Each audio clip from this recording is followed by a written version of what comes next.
Hey, what is up guys, and welcome back to the channel.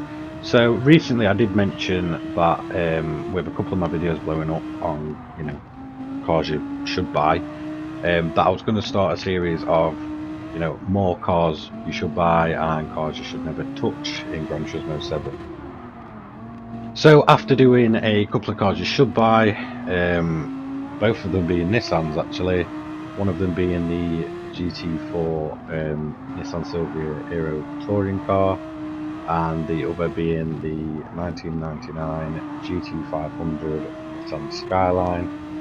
I now bring to you, as promised, a car you shouldn't buy or shouldn't touch. Sadly, the first one being this car that you can see here in the background, which is the Audi RE Group 3 car. For me, this car was one of the biggest disappointments in Gran Turismo 7. In GT Sport, I loved it. I used it quite often. It was fast. In this, version of Gran Turismo, so Gran Turismo 7, as you'll see here, I just struggle with it. This is clips from my circuit experience guide for Deep Forest, and honestly, this car, I'm disappointed because in GT Sport it was probably one of the top cars for some of the tracks. It was very, very fast.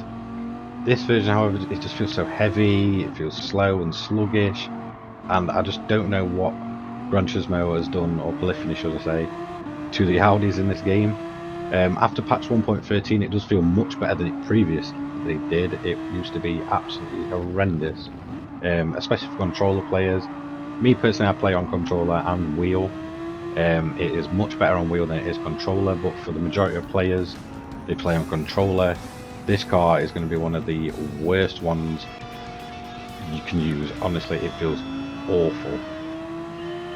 So when the game first released, there was a Daytona, I think it was a 10-lap event, and this was the fastest car for that event.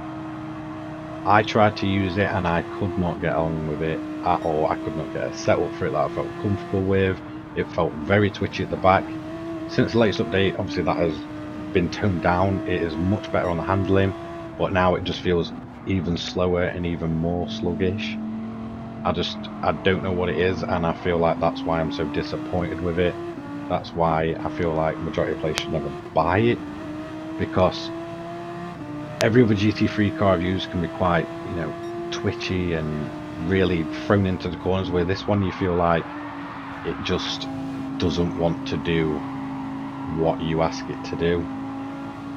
So another point I've touched on is how heavy and slow this car feels. It really does just feel so heavy in the corners. It might just be me, but I just can't get on with it through the corners. And straights wise, like I've said, it just feels like it can't outrun anything. It might just be me because I've been using some of the better cars recently, but I just feel like it's so slow in a straight line. So for me, coming from GT Sport, GT Sport's version of this car to, the Gran Turismo 7 version, it's just disappointing. For me, this is one of the weakest Group 3 cars there is. I'd love to know your guys' opinions, so let me know in the comments. If you like this kind of content, I make this kind of content every day. Don't forget to leave a like, comment and subscribe, and I'll see you on the next one. Cheers guys.